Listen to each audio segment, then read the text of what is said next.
So once I've finished all my range of movement tests and my relevant neurological tests, I'll have the patient or Bonnie laying down on the table face down. Now Bonnie, we're going to do a couple of muscle tests here, and I want to see how strong your hamstring muscles are. So if you could start off, bend your left knee for me please. And it's always good when the patient's laying down, sometimes left and right gets a bit confusing, so if you want to use the left leg, just give it a little tap. Now, don't have the knee at a full 90 degrees, just have the leg about here. Now, when you're doing the muscle test, just be very careful that you're not pushing on the Achilles tendon, because that can be tender. Just have a nice wide position like so, and just let the fingers touch the leg. You don't want to grip the leg, okay, because that's uncomfortable. So just have the here, because you're going to be pushing with the palm of your hand on the muscle. Now, Bonnie, if you could just hold the leg nice and strong for me. So this test is just establishing that there's good power, good strength in the leg. Now, if you have a young patient or an elderly patient, you may not need to push nearly as hard, okay, because it's not a wrestling match. With a muscle test, really, it's not so much how much overall strength they have, it's the speed of response. Just relax there for me, Bonnie, please, and then we'll test the other side. If you have a stronger patient, maybe someone who's not quite so sure about the whole principle of muscle testing, you can always demonstrate to them just how strong they are to start with. So hold nice and strong for me, Bonnie. Hold and just see. So the hamstring muscle is not a muscle that you can easily, just relax, cheat with, because the hamstring muscle is typically 4 to 5 times stronger than the upper body. So a perfectly good hamstring, I shouldn't be able to overpower with my arm strength.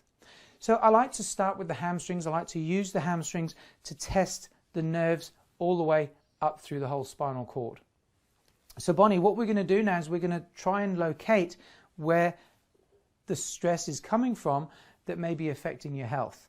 So what we're going to do, just with very light fingertip pressure, I'm going to isolate each nerve as it comes off the spinal cord and goes into your body. Now, if we come across a problem, you may find that the muscle goes weaker. So if you could bend the knee for me there, please. Hold nice and strong.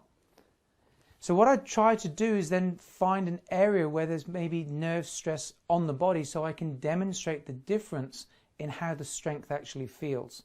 So hold nice and strong for me, Bonnie, please. Good. So then we'll start off with the coccyx nerve on the left, the coccyx nerve on the right, the sacral nerve on the left, the sacral nerve on the right. Okay, so here we can demonstrate a weakness. Okay, now how does that feel, Bonnie? No strength at all. No strength at all. Now, let me explain how that test works, because you see, for a lot of people, it will be the first time they've experienced something like this, and they're thinking, gee, what happened? What are they doing? Is it a trick? Is it, smokes and mirrors? Now, Bonnie, imagine you're having a conversation with somebody and someone else comes and puts their hand on your shoulder. Now, typically, you can continue that conversation and be aware there's somebody there, yes? Mm-hmm. So always ask the patient if they understand. Yeah, of course, that makes sense.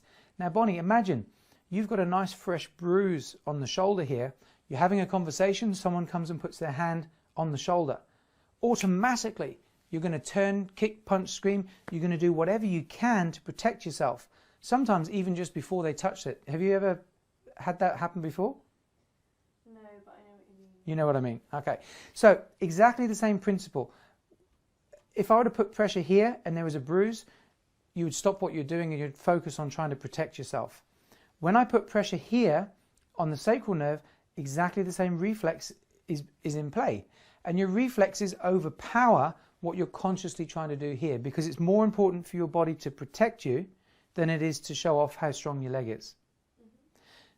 So once you've established how the test works and it makes sense, then you can start going into exactly what that nerve may be affecting.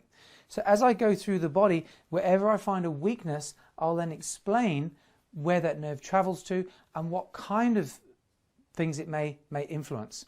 So let's start from the beginning, and we'll go through each nerve in turn, right the way up through the spinal cord.